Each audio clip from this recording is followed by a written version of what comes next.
Bonjour à toutes et à tous, bienvenue sur ma chaîne. Vous pouvez me joindre au 07 70 01 32 65.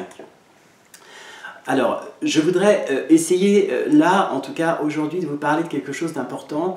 Je parlais tout à l'heure de la manipulation à forme perverse, en fait, et j'ai été surpris de voir que la manipulation, dès qu'on traitait du sujet de la femme manipulée, finalement, on avait des réactions qui étaient assez, je dirais, corporatistes, entre guillemets, parce qu'effectivement, on parle beaucoup plus souvent des femmes victimes, finalement, de manipulation, que d'hommes victimes de manipulation.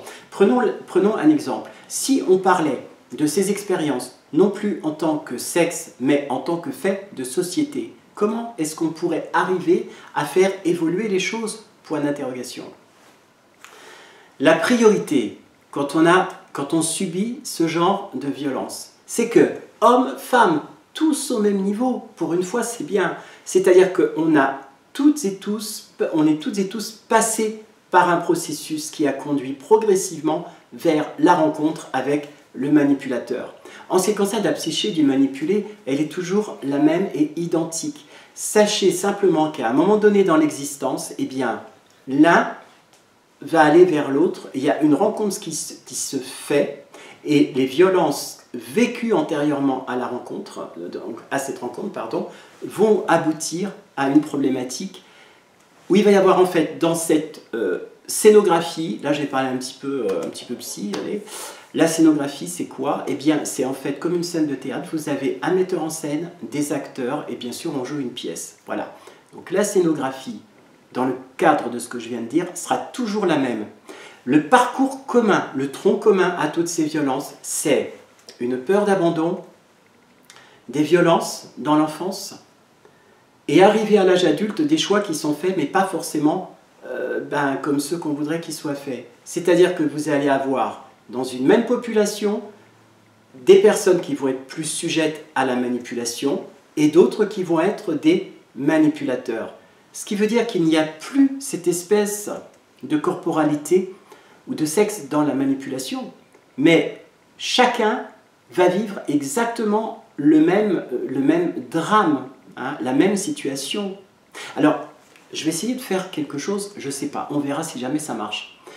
Messieurs, mesdames, acceptez simplement l'idée de ces violences sans penser que le corporatisme est quelque chose qui va finalement vous aider à dépasser ces violences. Je crois qu'il faut, avec le temps, que chacun des deux sexes apprenne que ces violences ne sont pas du fait, comme je l'ai dit, d'un sexe, mais c'est un fait établi, et donc il est important de travailler finalement main dans la main. Il peut y avoir des hommes victimes de ces violences qui vont se taire, et j'en ai parlé lors d'une vidéo précédente, et aussi sur une autre chaîne, à savoir que les hommes ne vont pas forcément en parler de la même façon que les femmes. Et c'est tout ce qui fait la différence entre le fait qu'on parle des femmes victimes de manipulation perverse narcissique, mais qu'on oublie de parler que des hommes aussi sont victimes de femmes manipulatrices. Voilà. Ce que je voudrais vous dire aussi, c'est que il serait intéressant d'arriver à comprendre pourquoi est-ce qu'un homme a plus de mal à parler de finalement, de la manipulation. Un peu de sociologie. Un homme est éduqué dans l'esprit collectif, c'est un homme fort, responsable, père de famille. Dans un des prochains articles que je vais écrire, j'ai beaucoup apprécié une citation qui montre que finalement l'homme c'est le chef de famille qui a toute la force, et ce depuis la nuit des temps. C'est un guerrier, c'est quelqu'un voilà, sur qui repose tout.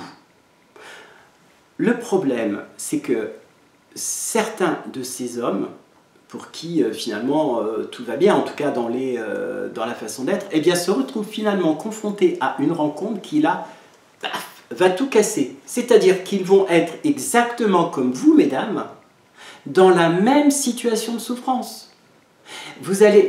Ces hommes vont être, comme vous, mesdames, incapables, ponctuellement, de comprendre ce qui leur arrive.